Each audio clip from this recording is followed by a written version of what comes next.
Et toi, l'entrepreneuriat, ça arrivait comment dans ta vie, en fait? Vraiment, complètement par hasard parce que j'ai pas de parents, Ouais. entrepreneurs. C'est arrivé par hasard à l'âge de 15-16 ans quand j'ai créé un projet, c'était dans les années 90, donc c'était mon premier site internet, c'était des critiques de jeux vidéo. Mmh. Et voilà, et j'avais pas l'impression de créer une boîte ou d'avoir un projet un peu entrepreneurial. D'ailleurs, je l'appelle comme ça, des années après, mais à l'époque, j'appelais pas ça comme ça, tu vois? Et c'était juste un projet, quoi.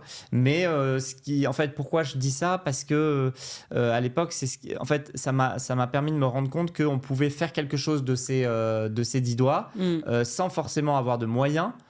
Puisque j'ai investi zéro, hein, là-dedans, sans forcément avoir de réseau, puisque j'avais 15-16 ans, j'avais pas de Bien réseau. sûr, bien sûr. Enfin, voilà. Donc, tout ça, ça m'a permis de me rendre compte, ah tiens, c'est marrant, on peut faire des choses, tu vois, et construire des choses, sans forcément avoir de moyens. Et donc, j'ai réitéré l'expérience quelques années après, quand j'étais étudiant, avec des sites de contenu sur la gastronomie, OK. qui sont devenus... en fait, tu sais, c'était l'époque où La Fourchette a commencé à Bien sûr, exister. bien sûr.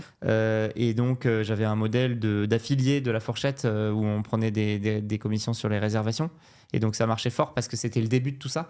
Donc voilà, donc ça, c'est le deuxième vraiment expérience entrepreneuriale, très jeune, qui m'a fait comprendre qu'on pouvait créer de la valeur et des aventures à partir de rien. Voilà. Avec, j'imagine, cet esprit quand même très créateur Ouais, que tu as, puisque dès 15 ans, tu as déjà l'idée de faire des ouais. choses que d'autres n'ont pas, en tout cas, Ouais, alors pas aussi jeunes, quoi. je pense que l'idée, les gens l'ont toutes.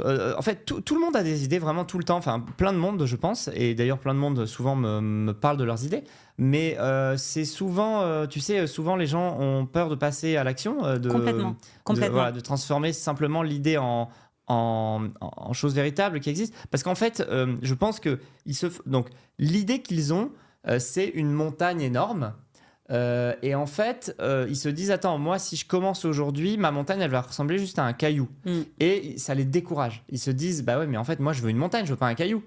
Oui, mais en fait, pour faire une montagne, il faut des millions de cailloux. Et en fait, ces millions de cailloux, tu vas les poser petit à petit. Donc, en fait, c'est pas grave. La première journée où tu entreprends, bah en fait, effectivement, tu vas pas produire une montagne, mais tu vas produire un tout début de quelque chose qui un jour peut-être sera une montagne. Mais c'est déjà ça, je trouve, qui fait un esprit entrepreneurial ou pas. Parce que ça nous est tous arrivé, en tout cas, moi, Ouais, personnellement, ça m'est déjà arrivé de voir, tu vois, une idée qui émerge et qui dit, mais ça, j'aurais pu le faire. ouais. Tu vois, Ouais, enfin, ouais, ah, clairement, ben ça, clairement. j'aurais pu. Et des fois, on se Tu dit, vois? j'aurais pu le faire et je l'aurais même peut-être fait mieux. Ouais, en Tu plus, vois? c'est vrai. Mais en attendant, on a beau dire On l'a ça, pas on l'a fait. pas fait. Voilà.